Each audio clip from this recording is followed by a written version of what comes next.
Okay, it's 4 o'clock on the dot here in Vancouver. We've got about 38 people. That's awesome. Thank you all for coming. I'm gonna get started because we've got a lot to go through.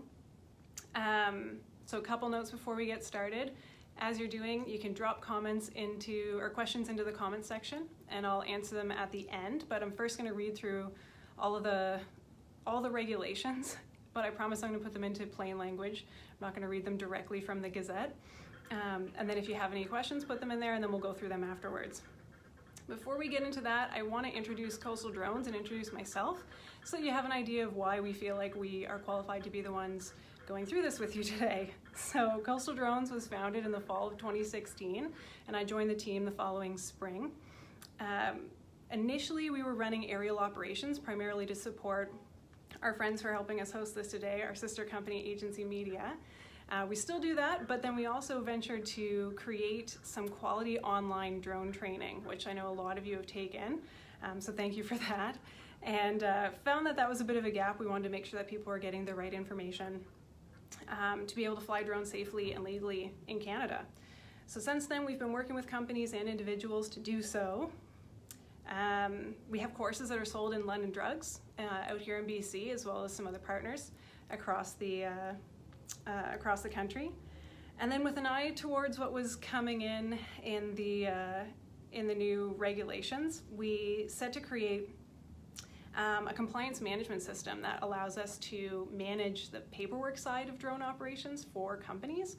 So if that's something that you're interested in, then be sure to let us know and we can follow up with you, because there's quite a bit of document requirements that come with these new regulations for running companies. And then for myself, I'm Kate, if you didn't get that already. My name's Kate Klassen. I'm a commercial pilot. I've been flying airplanes since 2007, and I've been working in the drone industry since 2014. Got into the drone space initially to help create a training program, and have been teaching ever since. I'm also an instructor on airplanes too. I've been doing that since 2011. Some other exciting things I got to be a part of was I worked with Transport Canada over the last couple of years to create the new knowledge requirements that are where the exams are based off of. And I've also got to help create some of the exam questions. Hopefully not the ones that are tripping you up, but so that's been exciting. And I'm also on the board of directors with Unmanned Systems Canada. All right, so as you know by now, Transport Canada released the new drone regulations on January 9th, so last Wednesday. And this has been long awaited. We've been hoping that this was, we've been waiting for this for a long time. This has been pretty exciting.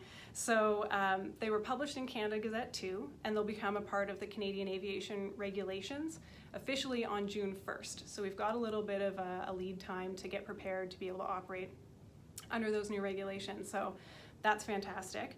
And in the Canadian Aviation Regulations, I'm going to call them CARS from now on, so I don't have to keep saying that, the new drone regulations will fit into Part 9.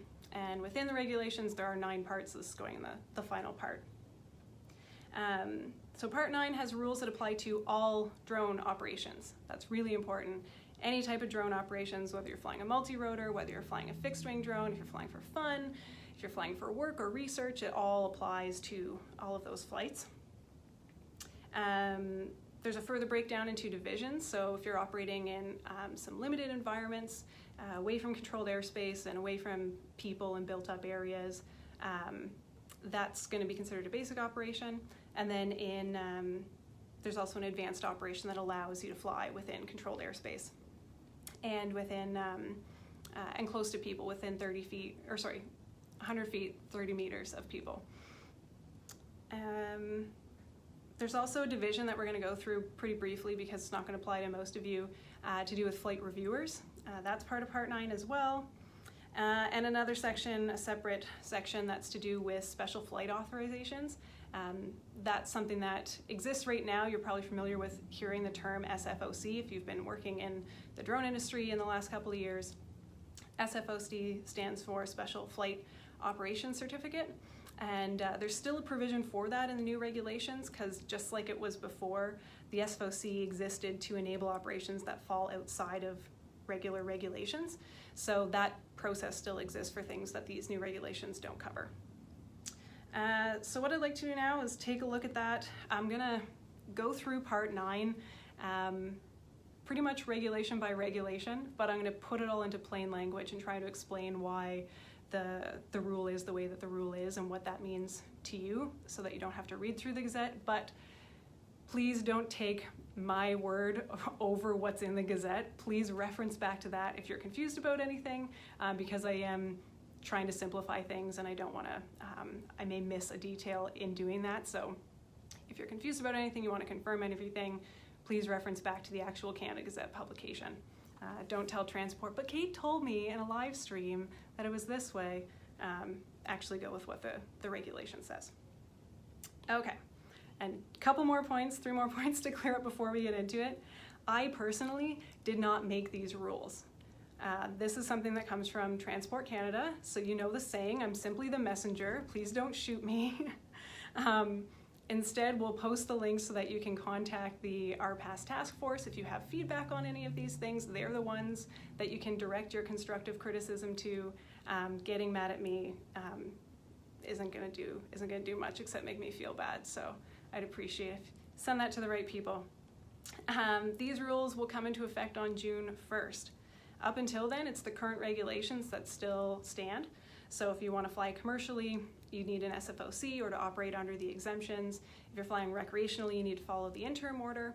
That's about all I'm going to say about the current regulatory structure in this, so that we avoid confusion between what's coming and what's happening right now. So keep that in mind. What I'm talking about now, you can prepare for, you can do the test, you can do the registration, you can do the courses, but the rules don't actually come into effect until June 1, that's when they're going to be enforced. And one more point, Transport Canada is going to be releasing additional guidance materials as time goes on.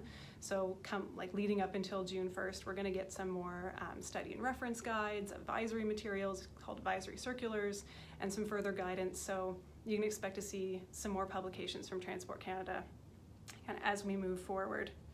Right. So into the Gazette. So into part 9, the first section of the Canada Gazette publication to do with RPAS changes actually defines what an RPAS is. So it is a navigable aircraft that's not a balloon, and it's not a rocket, and it's not a kite, but it's operated by a pilot who isn't on board. And so this is a change in language. We were calling them UAVs or UAS, unmanned aerial vehicle, unmanned aerial system. Those rules, or that name is now gone. We're either calling them drones or we're calling them RPAS. And this is to align more with what's the international standard. This is what ICAO, the International Civil Aviation Organization, calls them. And it's also gender neutral, which I appreciate. Everything I fly has always been unmanned, so this makes it a little bit more clear what we're looking at. So within part 9, there's multiple subparts, and there's subpart 1 and subpart 3 that we're going to look at. Subpart 2 hasn't been defined yet. I have a sneaky feeling it's going to be set aside until we get beyond visual line of sight rules, but I'm not totally sure. So right now we're going to look at subpart 1, division 1. This is the general provisions. So this one has a lot of definitions. So these are all things that you're going to need to see about just the general use of drones and the definitions of our own things, so that we're all on the same page. When I say a crew member, you know what I'm talking about. If I say visual line of sight, you know what I'm talking about. So it's good to read through those, know where those are, and they're all covered in the courses as well. Let's see. This section also lets us know that the rules governing the enforcement of registration, pilot requirements, recency, manufacturer declarations, and the established procedures for airport operations won't apply until June 1st. So a lot of these regulations that are listed in here would be very similar to the conditions that you would see in an SFOC, if that's what you have, but they're specifying that certain one of them will not come into effect until June 1st. All right, so that's it for Division 1. Now into Division 2. This one is called General Prohibitions, and it primarily has to do with registration of your aircraft. So the prohibitions contain some pretty important pieces around that. All aircraft, all drones, all RPAS are going to require a registration number.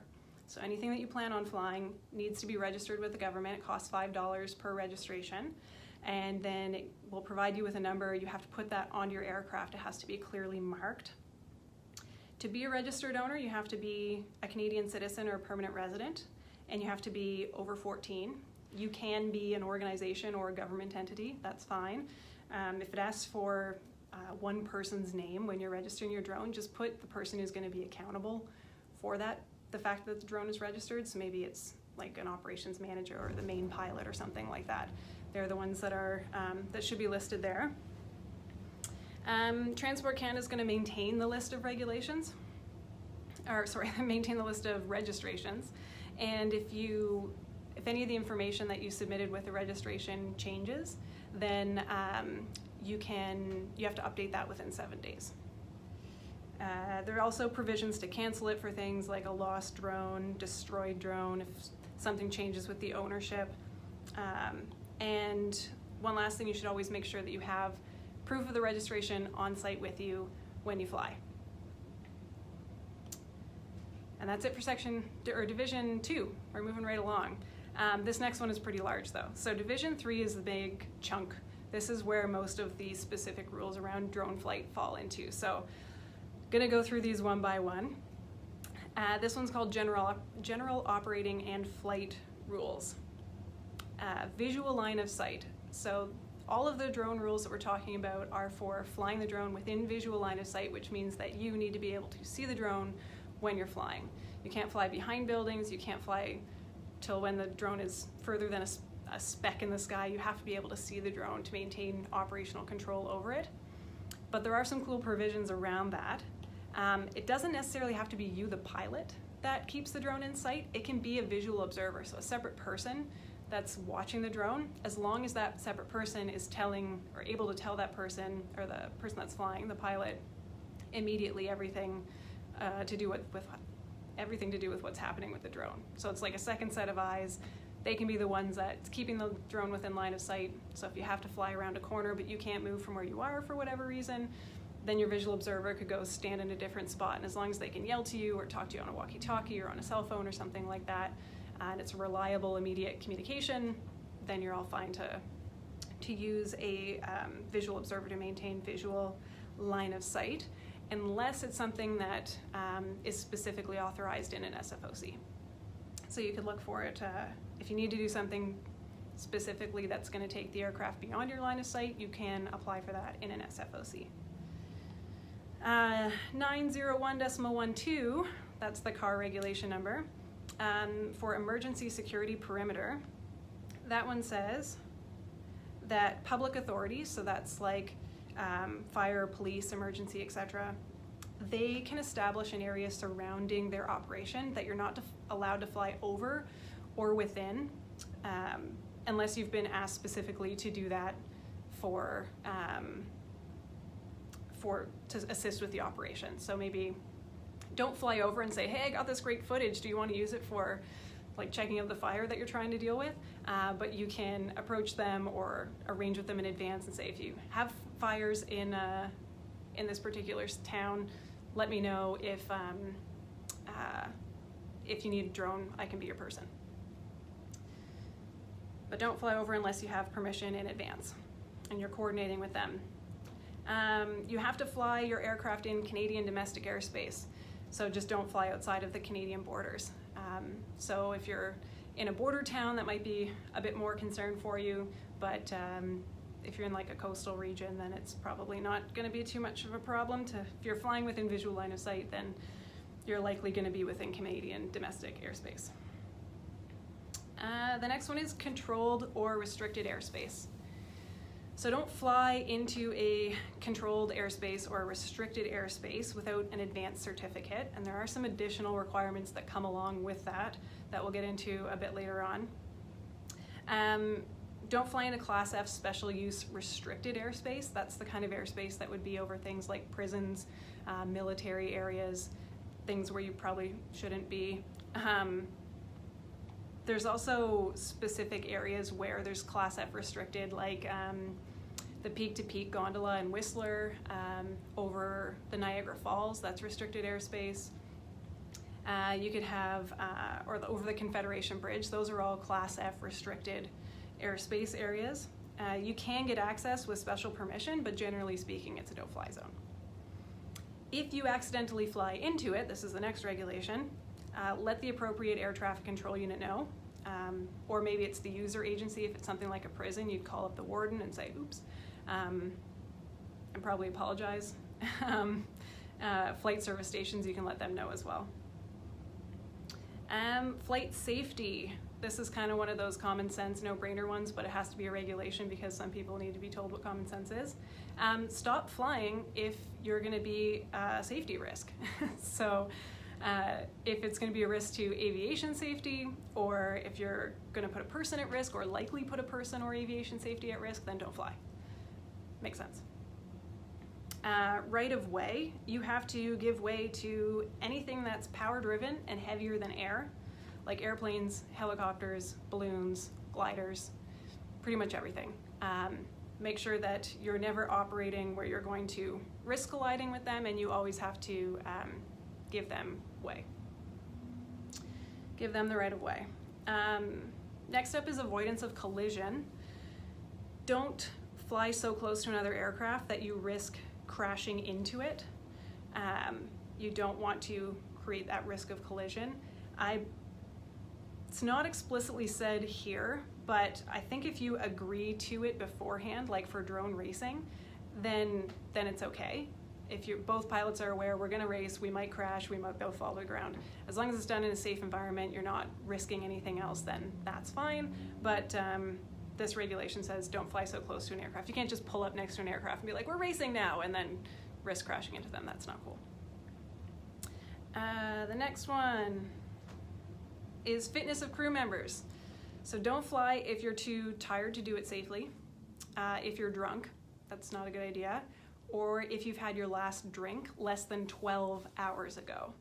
If you've been flying for a while, then you might have heard that was 8 hours bottle to throttle. That was the rule. It's changing for manned aircraft as well in a couple of years when they get through updating their regulations. So it's now 12 hours. 12 hours bottle to throttle for drone pilots. You also can't be under the influence of alcohol, which includes being hungover. So make sure all of those symptoms have gone away before you start flying. And you can't be under the influence of any other drug that may impact your ability to fly safely. So that means marijuana, that means your allergy medication if it makes you drowsy, all of that kind of thing. So just know how you respond to medications, how long it tends to take for you to feel better after having them, and don't fly when you're impaired in any way. Visual observers come up here again. So before we were talking about visual line of sight, now we're talking about visual observers specifically. If you use a visual observer to maintain or assist the pilot with line of sight, they have to be able to talk to the pilot in a timely fashion. It's that VO's job to inform the pilot if there are conflicting air traffic, or if there's some sort of safety risk, maybe there's a bystander incursion, something like that. Visual observers and pilots can both be on moving vehicles, but they can't be operating the moving vehicle. So you can be standing on a boat, you can be sitting on the back of a four-wheeler or something. As long as you're not driving the thing and flying at the same time, that's totally fine. Or driving the thing and providing the visual observer function, then that's fine. Compliance with instructions, this one's fun for pilots. All crew members have to listen to you during flight time. So you can tell them to do whatever you want to tell them to do, and they have to listen to you and they have to do it. And this is because it's the pilot's responsibility to make sure that aviation safety is protected. So if they think that you need to do something, you need to do it, even if you think it's dumb, because they may have a reason why they are wanting you to do it, and they don't have time to explain. So they'll be the one that carries the responsibility if something goes wrong. So just do what they say. It's a rule. 901.22, if you're following along in the Gazette. Now we're on to living creatures. Don't carry them. Don't carry a living creature on board your drone. The next one is to do with procedures. You need to have normal and emergency procedures spelled out, and they need to match what the manufacturer's guidelines were if they provided any. And they have to be immediately available to the pilot while you're flying. And there's a list of what these normal and emergency procedures specifically need to be in the Gazette. I don't have them listed in front of me right now.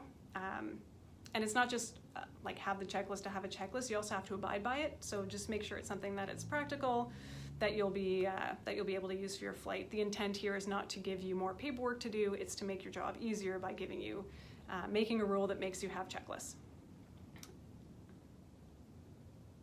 And checklists are wonderful things. The next rule, you need to be familiar with all of the relevant information for your intended flight. And that rule is your pre-flight information rule. This one is really cool, your maximum altitude. So we know that you're limited to 400 feet. That's been pretty standard with the previous regulations as well. But when you're within 200 feet horizontally of something, you can be within 100 feet of the top of it. So if you kind of picture a skyline, you can be 400 feet, 400 feet, 400 feet, but then if there's a big building and you're within 200 feet of it and the top of it is, I don't know, 600 feet or something, you can fly up to 700 feet over top of that building. So there's kind of this additional bubble that you can operate in over top of structures. So I'm thinking things like power lines, buildings, you can fly off the roof, and then you can be a bit higher than 400 feet. So that's something that is very similar to what the FAA did in the States with Part 107, and I'm really happy to see it as part of our regulations as well. The next one is for a site survey, and if you have an SFOC, this will be a familiar term for you. If you've been flying recreationally, this is something new that applies to you as well. You need to make sure that the area that you're using for takeoff, launch, landing, recovery is safe before you use it for any of those things. So this is typically like a checklist that you would follow. Sometimes you can do it, you may have to do part of it in advance, like a day in advance. If it's like a really risky area or there's lots of stuff going on, it may be something that you can just do when you show up on site if it's more of like an open field, that kind of thing. There are specific requirements in the Gazette about what you need to be doing for a site survey, so be sure to check on those. But essentially it's looking for things that could be a risk, obstacles, interference from like radio frequency interference from various things, where are bystanders likely to congregate, can they access the area that you're flying in, do you have a safe place to land if they do, that kind of thing. Weather, that's another item. Other pre-flight requirements, you have to make sure that you have enough fuel, whether that's a liquid fuel or if you're using a battery, it would be considered your battery life, battery energy. You need to understand what your limits of visual line of sight will be on that day, because these things can change. There's so many variables, weather, obstacles, how tired your eyes are. I've been doing a lot of reading lately. My eyes are very tired, so my visual line of sight would be less than what it would be when I've had a decent night's sleep. And you also need to brief your crew members on what their roles are going to be during flight time. So today maybe you have 3 crew members and someone's going to be ground supervisor, somebody's going to be the payload operator, somebody's going to be the visual observer. You need to make sure that they know what those roles mean and be willing to do those things. And they all also need to be aware of where your emergency procedures and equipment are located. So if you have things like first aid kit or like the list of emergency procedures, what to do in the case of a flyaway, fire extinguisher, that kind of stuff. Everyone needs to know, everyone that's a part of your crew needs to know where that stuff is before you go flying.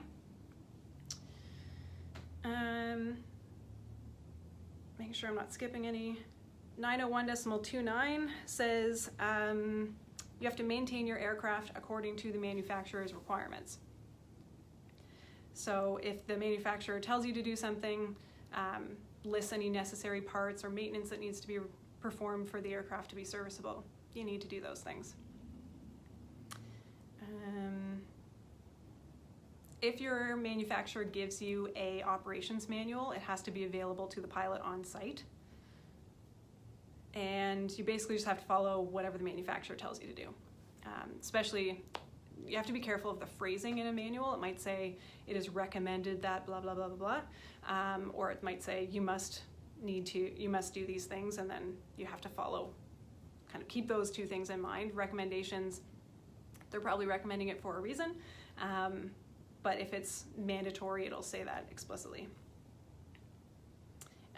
When it comes to control of your RPAS, you can't fly if you don't have the immediate ability to take control. So a lot of machines, you can pre-program things, you can set it up on a computer, and you just have a transmitter, like a remote control, ready if something goes wrong.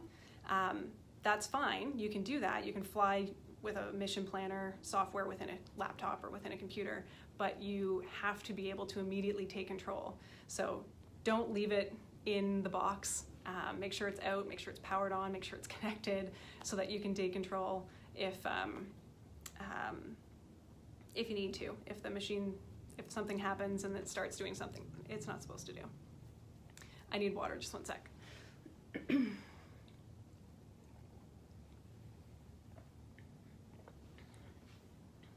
All right.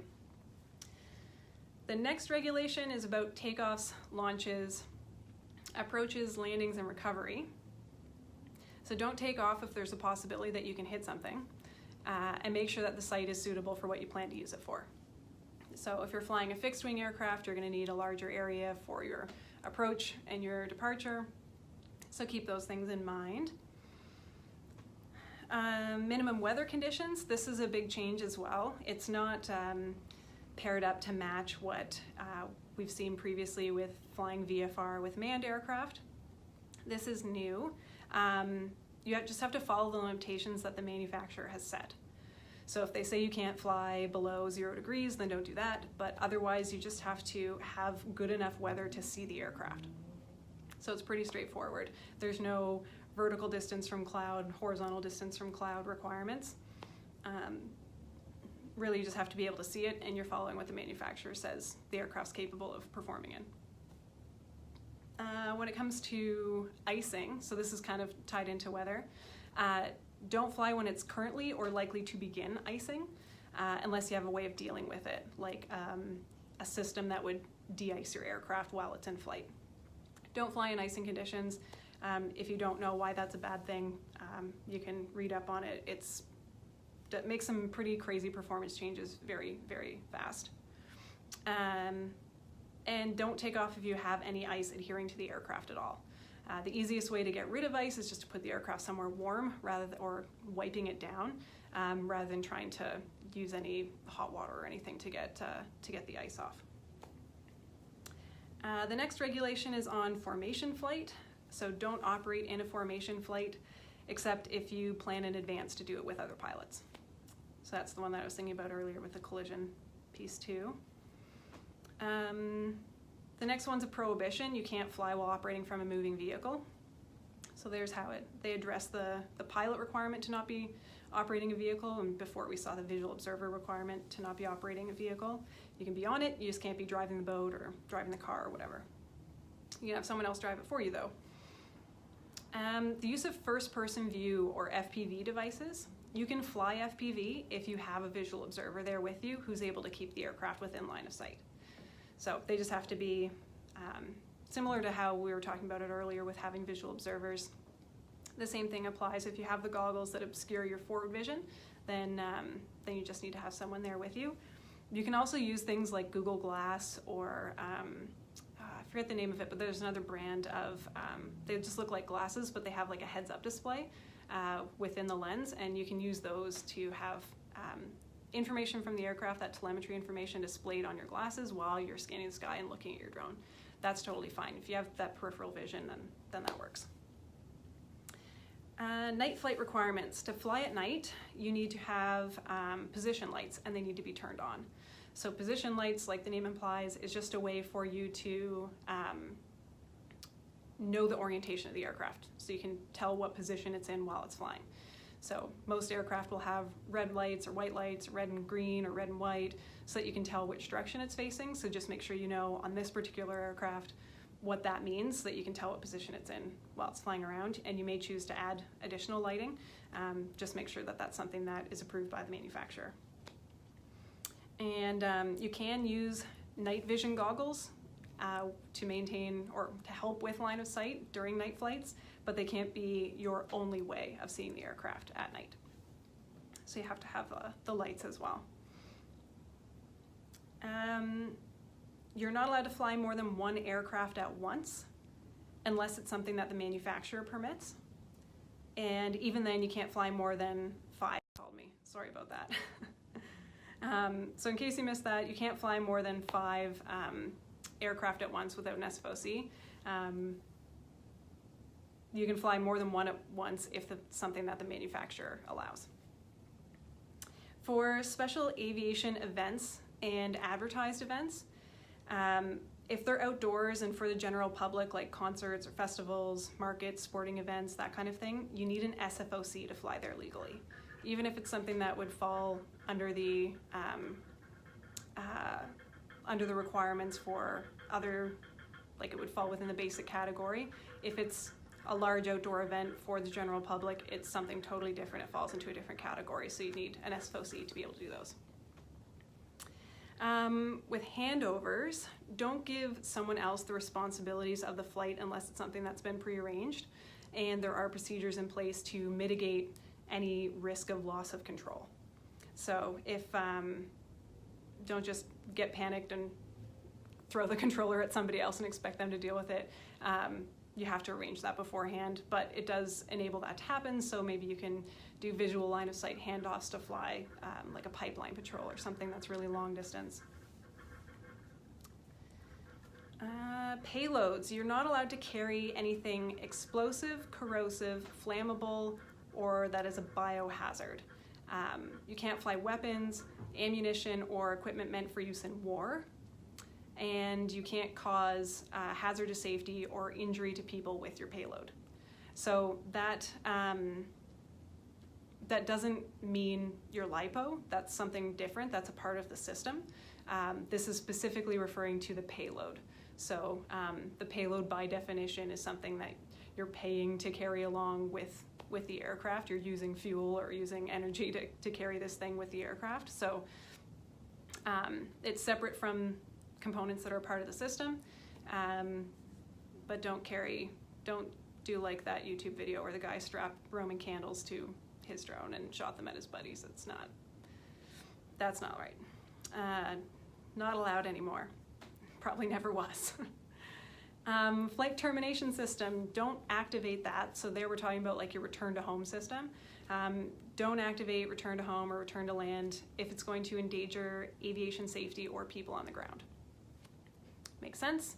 ELTs, electronic location transmitters. Fred, correct me on that if I'm wrong. Don't use them.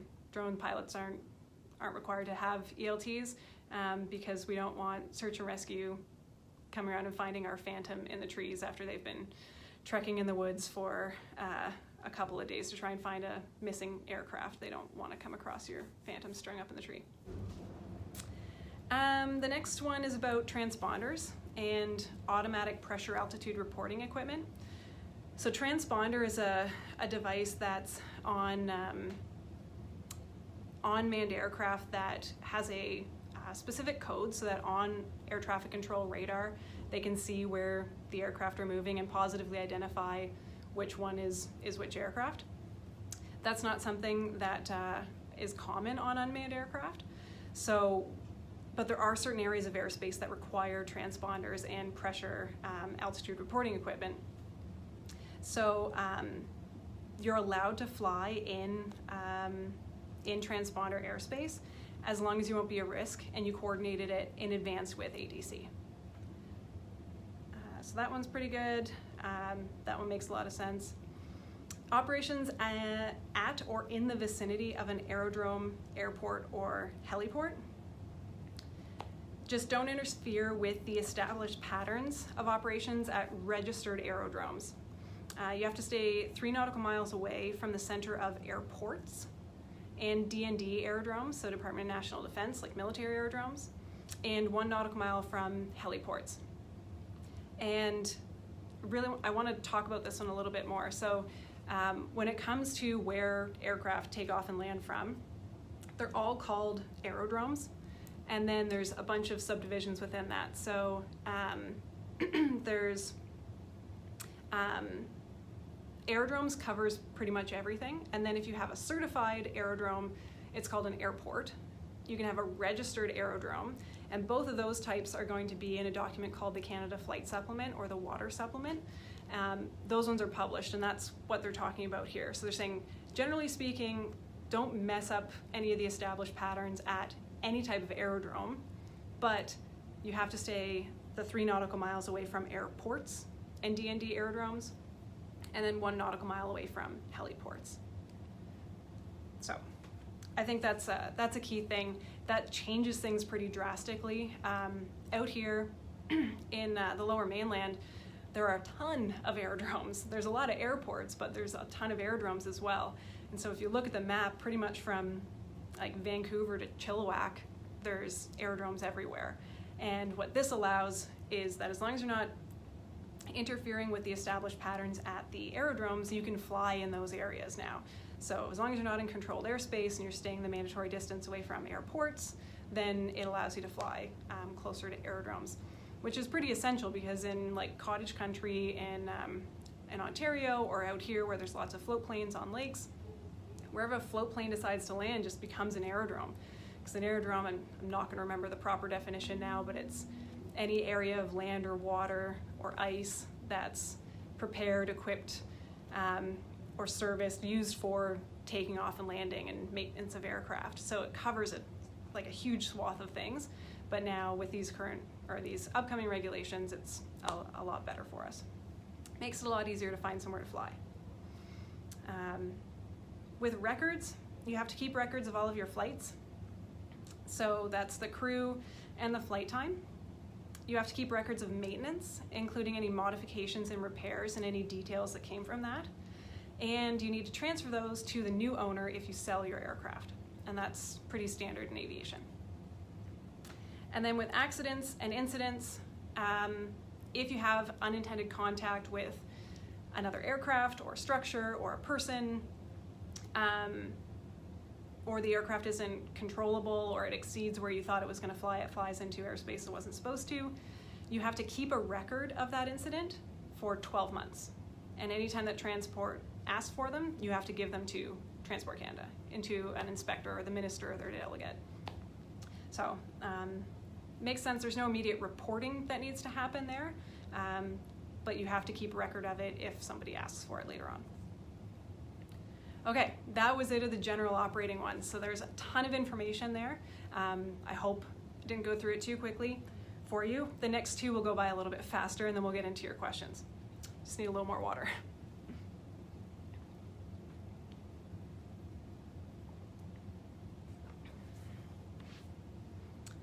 Okay, so the next section is for basic operations.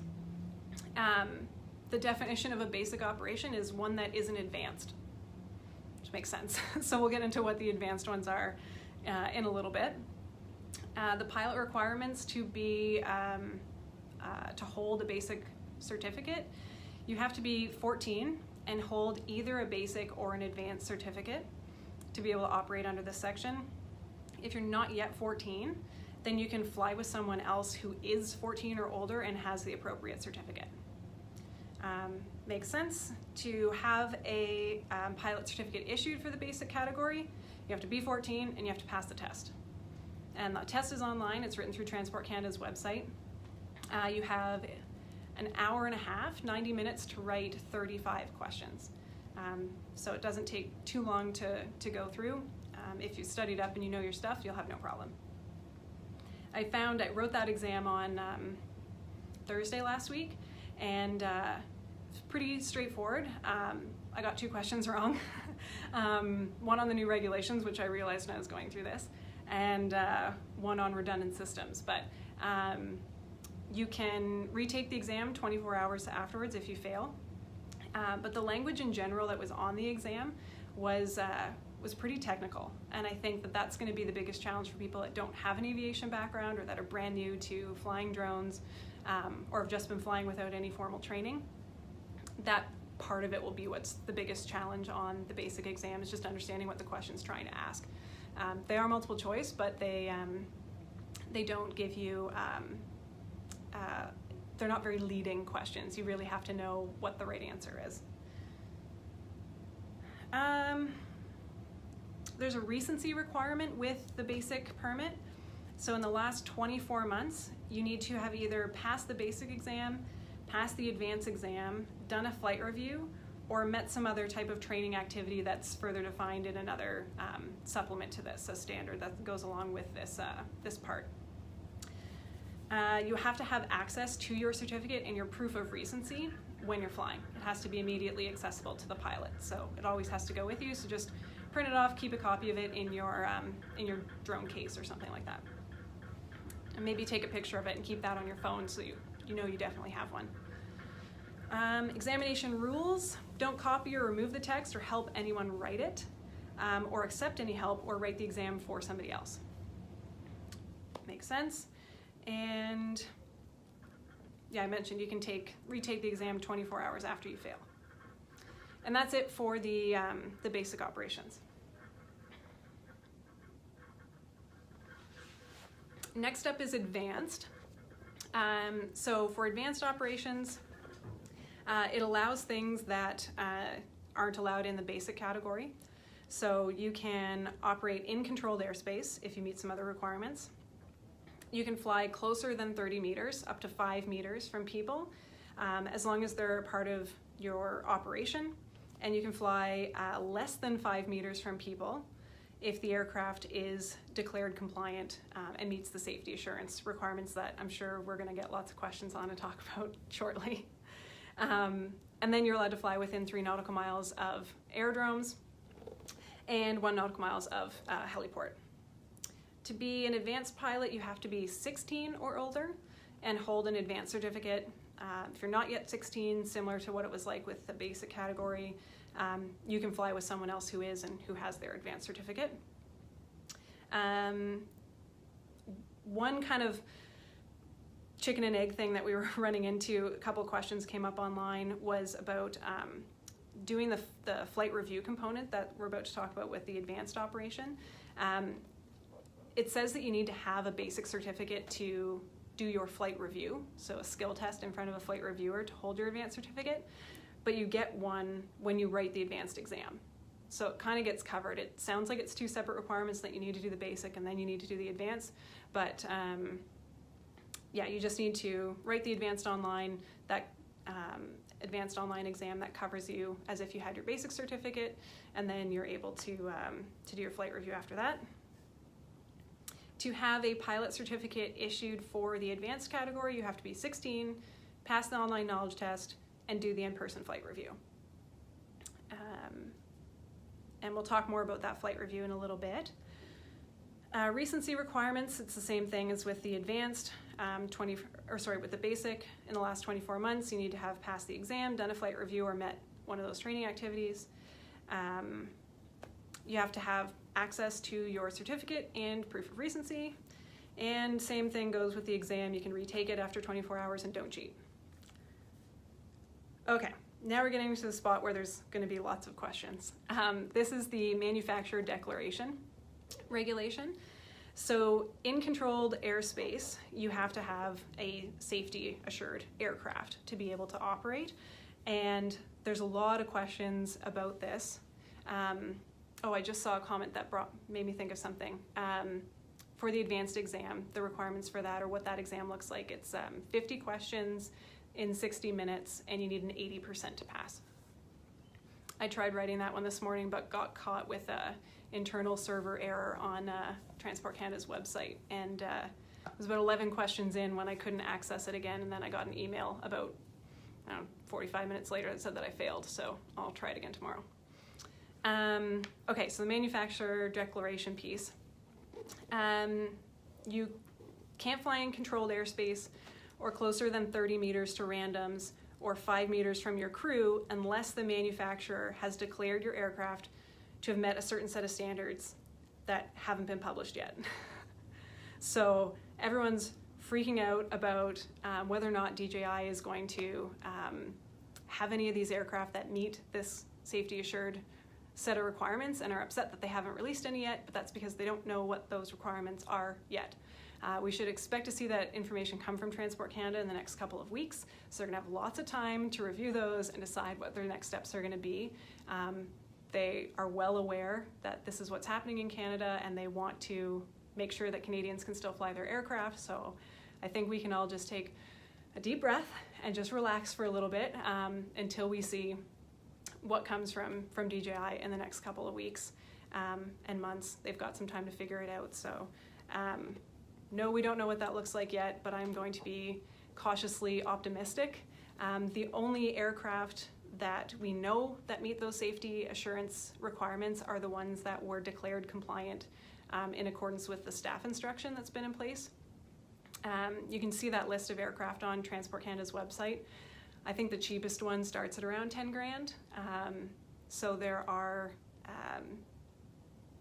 they're not the kind of thing that people are going to be necessarily buying a couple of to make sure that they have a backup, but I think we'll see more come from manufacturers once that standard has been published and distributed and talked about, and everyone realizes what that looks like. So don't freak out. Operation of a modified RPAS. Don't fly a modified drone unless you can prove that it continues to meet the safety assurance standard. We'll know more about that again when we see what those standards are and what classifies as a modification. If I put a sticker on it, does that mean that it's modified? In talking to Transport, they're like, no, don't be ridiculous. But for certain types of payloads, if you're making some modifications to the aircraft to carry a new piece of equipment, you just have to make sure that it's not, and I'm kind of speculating on this because I haven't seen this standards yet, but you just have to make sure that it's not going to make the aircraft unsafe, like exceeding a gross weight or interfering with some interaction with maybe like a gear retraction system or something like that. So next up is operations in controlled airspace. In advance of a flight in controlled airspace, you need to get authorization from the controlling agency by providing them with the particulars of your flight. And there's a list of what these are in the Gazette, in the regulations. Part of that is establishing how you're going to maintain communications with them. Typically, like from what I've seen up until now, they don't necessarily want, sorry, got another phone call. From what I've seen historically from Transport Canada is that from Nav Canada, the ones that manage all the airspace, they don't necessarily want you to be on the radio making calls, because it's hard to go from ground communication to ground communication, especially over a long distance with the weak power that we have in handheld radios. But they like having the drone pilots have access to a radio and have their restricted operator certificate so that they can be listening in case air traffic control needs to say, get on the ground, there's an emergency. So, but typically I've communicated with them in advance just on cell phone, or they've contacted me over the radio and said, hey Kate, it's Pit Tower, can you give us a call next time you're on the ground? So then I would land and I'd call them and they just ask me questions that way.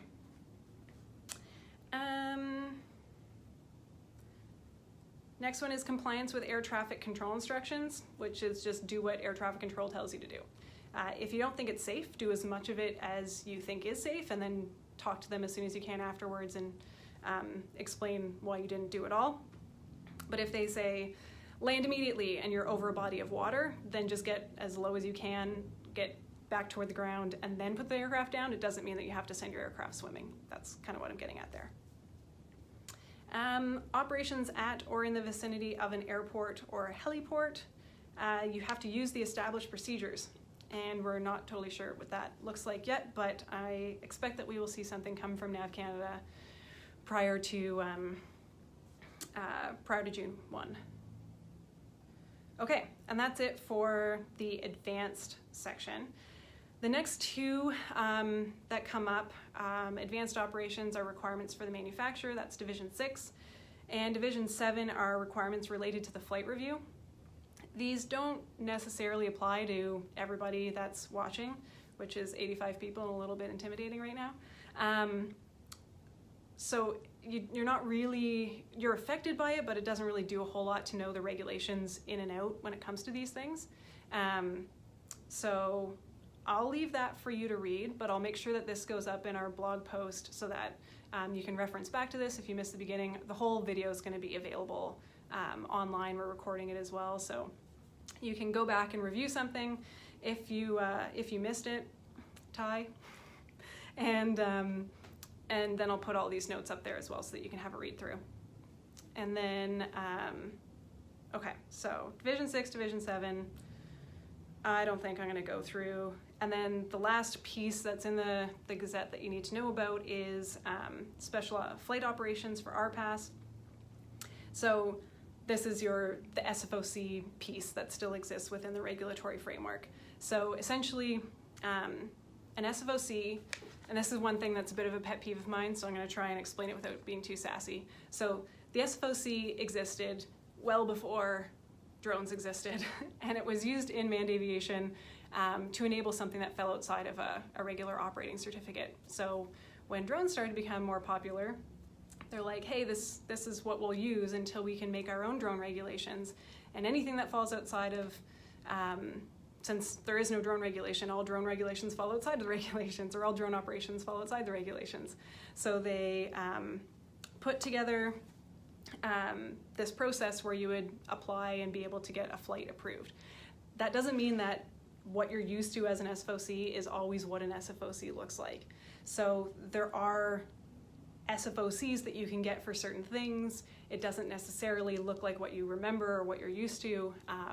For example, if you're a foreign operator and you want to fly in Canada, like you're a tourist, or you have a license that's based in the States or in some other nation that has an established procedure, you can likely get an SFOC to fly in Canada while you're here on vacation or here for school or whatever, based off of your foreign license. So, and that might be all that you need to provide. Say like, look, I've got a Part 107, and they're like, okay, yeah, like, do you know what airspace is in Canada? Like, show me that you understand what airspace looks like. And so it's done on like a per case basis with an inspector because there's no formal process for that yet.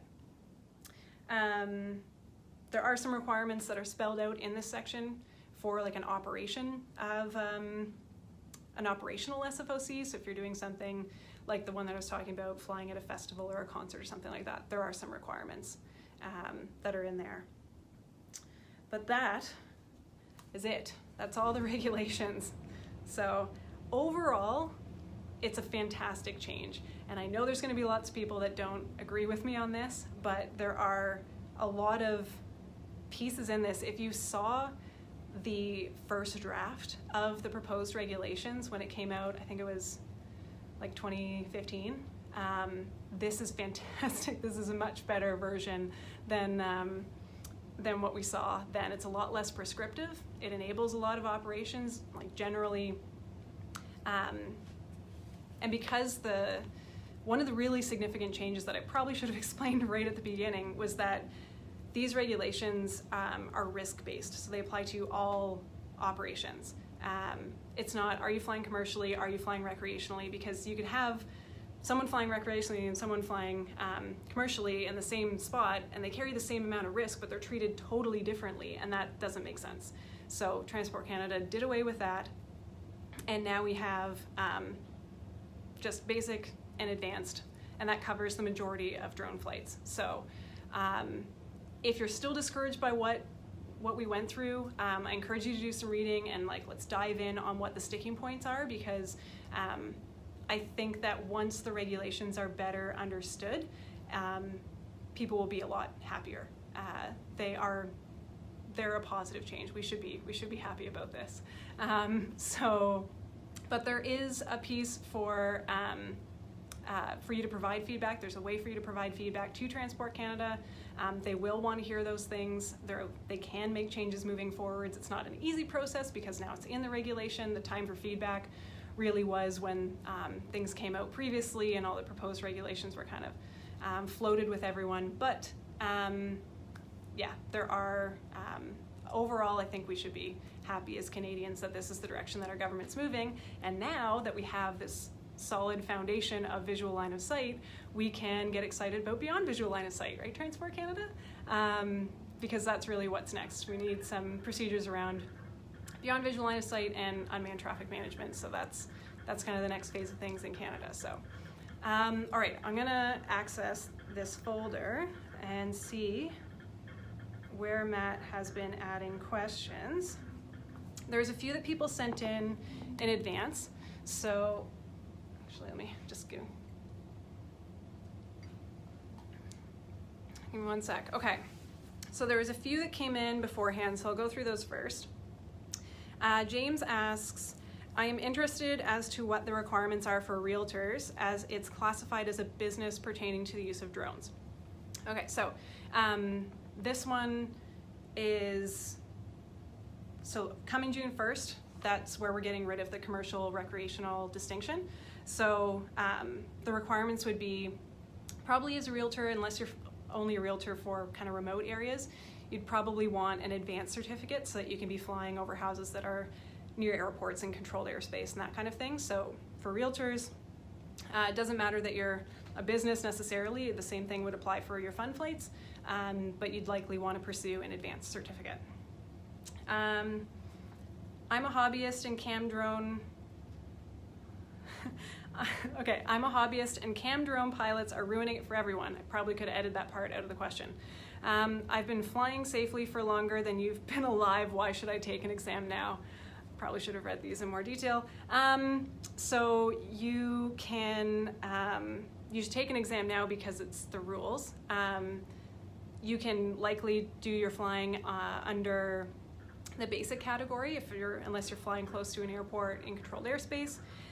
If you're a MAC pilot, so the Model Aeronautics Association of Canada has a remarkable safety history within Canada and is working with Transport Canada right now to create a carve-out or an exemption within the regulations prior to June 1, so that they'll be able to continue to operate on MAC fields as MAC pilots, doing the things they've been doing safely for decades now.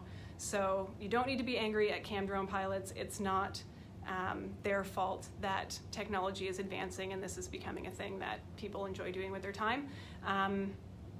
And if you have more than 29 years of experience flying, then you'll likely have no problem with the advanced or the basic exam. Just make sure you're familiar with the technical language that's associated with weather patterns and some of the pieces that might not be things that you deal with if you're flying on always sunny days. I hold a CPL, a commercial pilot's license. Do I need to write the exams or am I covered under my pilot's license? Yes, you need to write the exams. I helped write the exams and I need to write the exams. So everyone that wants to fly a drone has to write the exams or whichever exam for whichever category they want to fly in. Is an ROCA a requirement in the advanced category?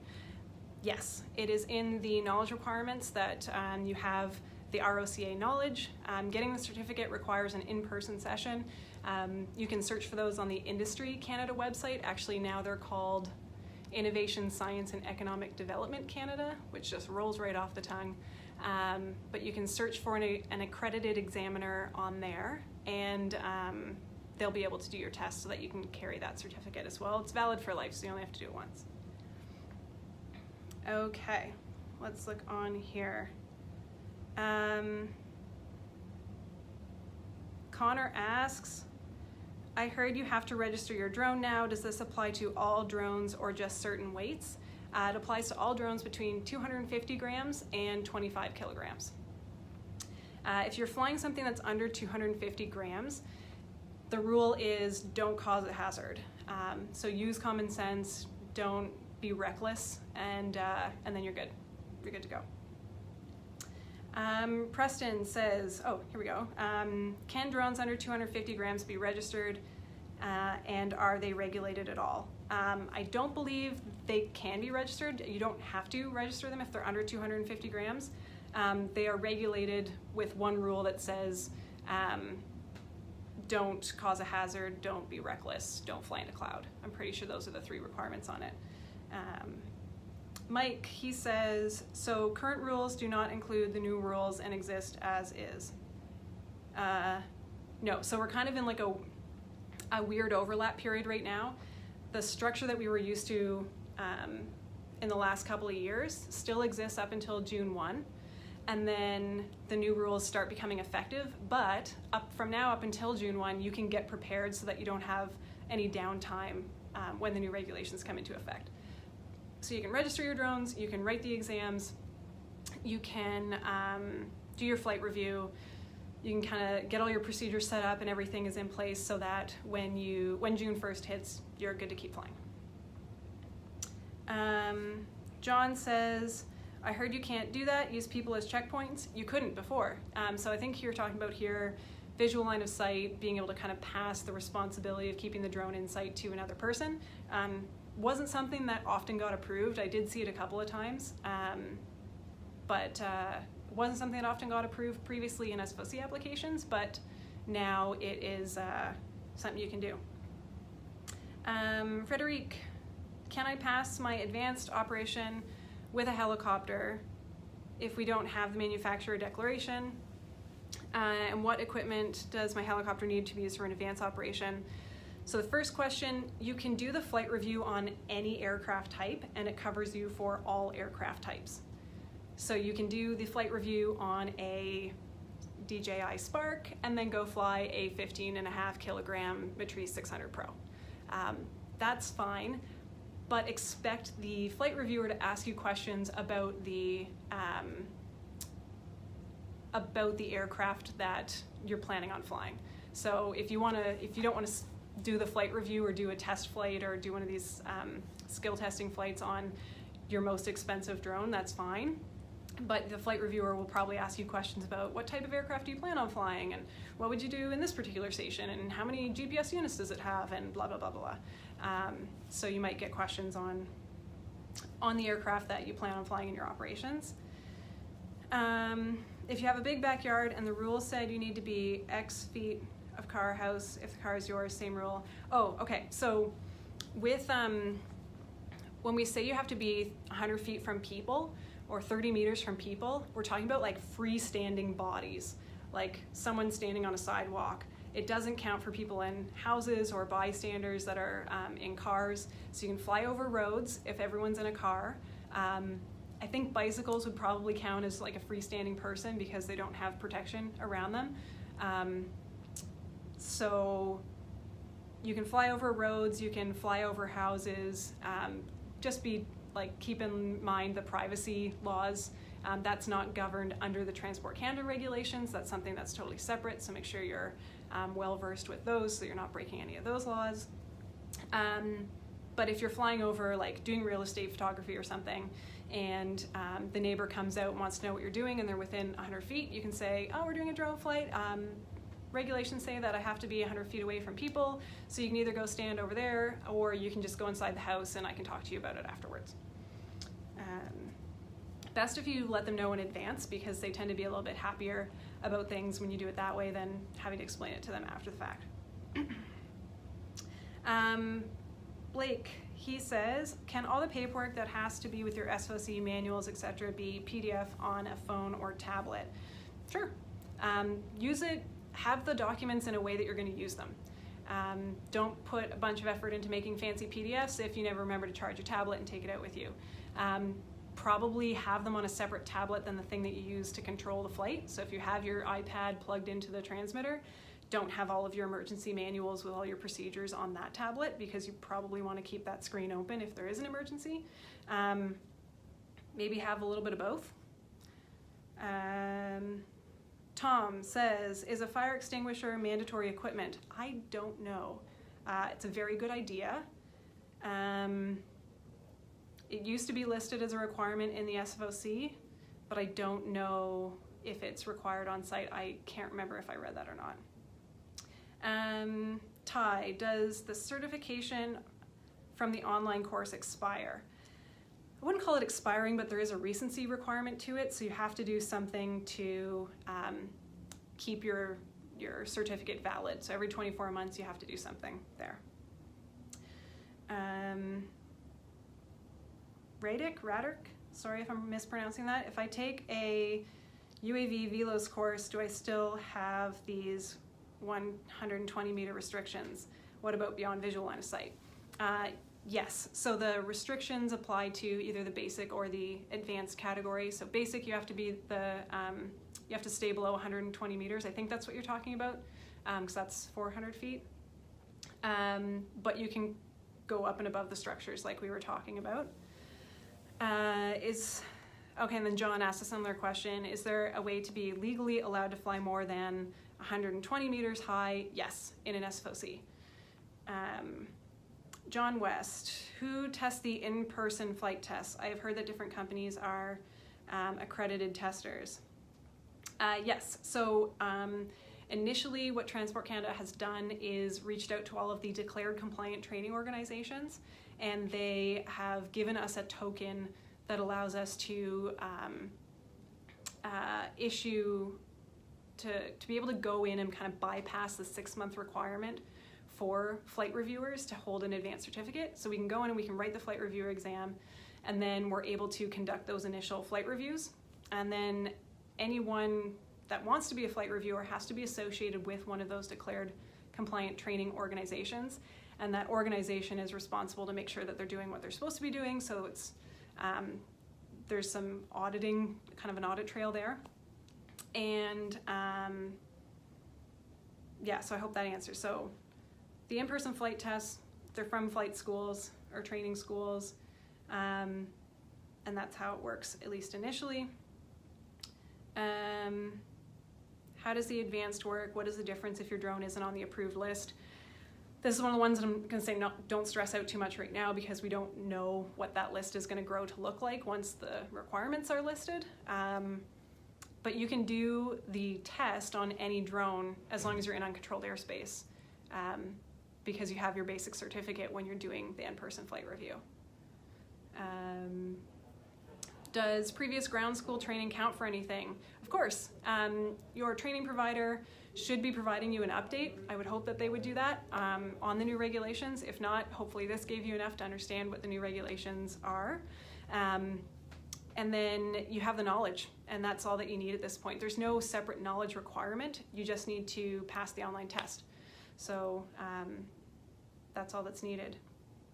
Ty asks, so can I fly without a certificate outside the 3-mile airport area? You'll need a basic certificate. So everyone in Canada that wants to fly a drone either needs basic or advanced. There's no, or if you're, as long as you're flying something that's above 250 grams. So that's the requirement there. Basic for outside 3 miles away. Rob says, who will be enforcing this on June 1st? The main agency is Transport Canada, obviously. They have enforcement agents and inspectors.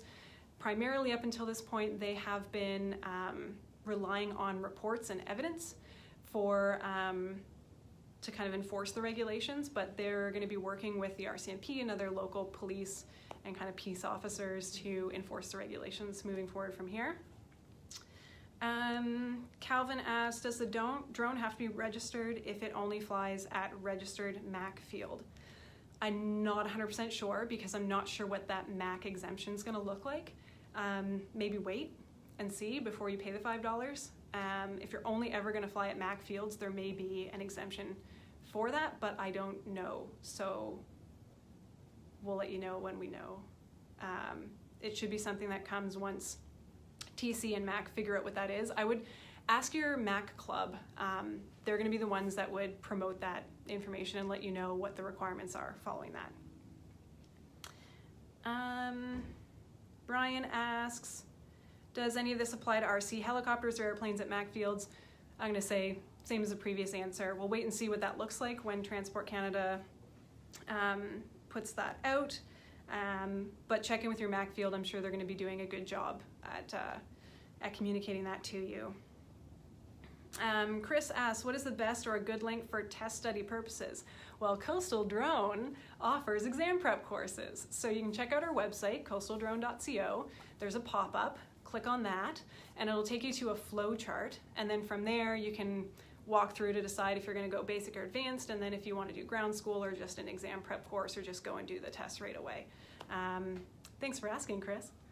Eddie, he asks, What happens to existing standing SFOC pilots? Great question.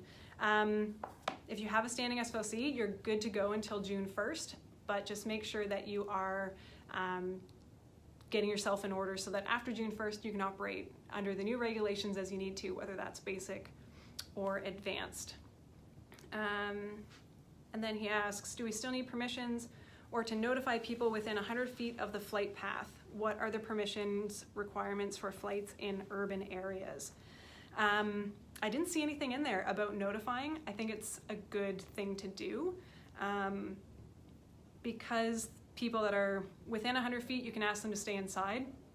It should be fairly straightforward to notify people, but there wasn't any specific requirement that I saw, though it may be in the site survey requirements, and I didn't memorize them yet. So check in the site survey regulation, but I don't remember seeing anything on that, so I don't want to say yes or no one way or the other. What about drone insurance? Is it required? No, it is not, but it is highly recommended. Most prudent operators wouldn't operate without liability insurance. It's not that expensive. Talked to somebody today, they got $100,000 of liability insurance for $350 for the year. That's a small price to pay considering the damage that could be done if the worst case happens. So I highly recommend getting insurance. You can talk to Brad Borley at Hub. You can talk to Caleb Winterburn at Air One, Capri CMW. They all have drone policies that are good people to work with. Steve says, I have 6 drones. Do I have to write 6 exams to register them? No, these are separate things. So you as the pilot have to write an exam, either the basic or the advanced, and then the registration is something totally different. So the registration is $5 for drone. So you'll have to pay that 6 times if you're going to fly all 6 drones, or you can just register your primary ones and register the additionals. Maybe if it's like a backup or something, you don't have to pay to register it right away, but just know that you would before you fly it. And then the exams are each $10. So you would write either the basic or advanced. So you'd be paying like $30 to register all your drones and then $10 to do the exam. Darren says, well done, Kate. Thanks, Darren. When flight reviewed, staying within the operations manual, hold on, remains in effect, and if so, okay, hold on, let me read this again. When being flight reviewed, staying within the operations manual remains in effect, and if so, up to the reviewer to call it off if conditions are not met or the operator. Okay, yeah, so if you're doing your flight review and the flight reviewer is like, this is not good, this is not going well, maybe the weather's coming down, or maybe the pilot just clearly wasn't prepared, the flight reviewer has, like, that's their job to say, okay, I'm just gonna call it, this is not working out. Maybe they use that as a training opportunity since you've paid to be there for an hour to do your flight review. They kind of coach you through some things, and then you can come back and try it again when you had a bit more practice. It will be a requirement in that flight review to have, to be demonstrating how you use your procedures, how you have your checklists, how you access them, how you do your site survey. So it's more than just like pilot thumb skill, it's all of the pieces that go along with conducting a safe operation, like a site survey, like using your operations manual, like being able to find information that's relevant to the flight, whether that's weather information or airspace information. Those things are all really important. Jimmy, certificates need to be reviewed every 24 months. Yes. Does that go the same for the in-person flight review as well? The certificate can be renewed with a flight review. It can also be renewed with an exam or with some other sort of accredited training program. There's some details of which in the standard 921, I believe it is, or 922. I forget which one is the, 921 I think is the training requirement one. So there's a few ways of renewing it, either with the exam or the test or something else. Steve, what will be the fine if not registered? Can't remember what. It's either $1,000 or $3,000. I can't remember which one it is, but for an individual, fines range from $1,000 to $3,000, and for a organization between $5,000 and $25,000. So and that's per infraction. So if you break a bunch of rules at once, then it gets expensive if transport wants to make an example out of you. There are, most of the time, like Transport Canada's not out there patrolling, trying to get as much money from you as they can, although I know a lot of people think that. It's not the case. With most infractions that are listed, the fines happen because it's the second time, or because it's like a clear, you knew better than this. So just make sure that you're doing your due diligence, and they'll try and educate you first if it's something that might have slipped through the cracks at some point, but if it's like clearly you're breaking the rules, then they're gonna fine you. Steven says, I live approximately 9 kilometers as the drone flies, I like what you did there, from a small airport. Quite often planes fly well under 500 feet over my property. My question is, if I stay under 400 feet and there is an incident, who is at fault? Thank you. So pilots are supposed to stay 500 feet and above except for taking off and landing. Sometimes they're authorized to fly lower than that for some special applications. Because as the drone pilot you need to give way, I would just land if I heard another aircraft flying. If you're a helicopter, you hear a plane, I know that's not always going to give you enough reaction time, but you're the one that's responsible for staying out of the way of manned aircraft, so it's probably going to be your fault. So just steer clear of them if you have any indication that they might be there. Sorry, that's probably not the answer you wanted. Paul asks, if I get my basic license and then later want advanced, do I have to write the advanced license or just do the flight review? You'll have to write both the exam and do the flight review. If you only wanted to ever write one exam, what you could do is just write the advanced exam, because then you'll get your basic certificate, and if you feel like doing the in-person flight test, then you could just do that and then you'd be good to go. It is quite a bit more challenging, so you keep that in mind, but if you only want to pay the $10 once, then just do the advanced exam because it covers the bottom but allows you to upgrade too. That's it. That's all the questions. Let me see if there was any others.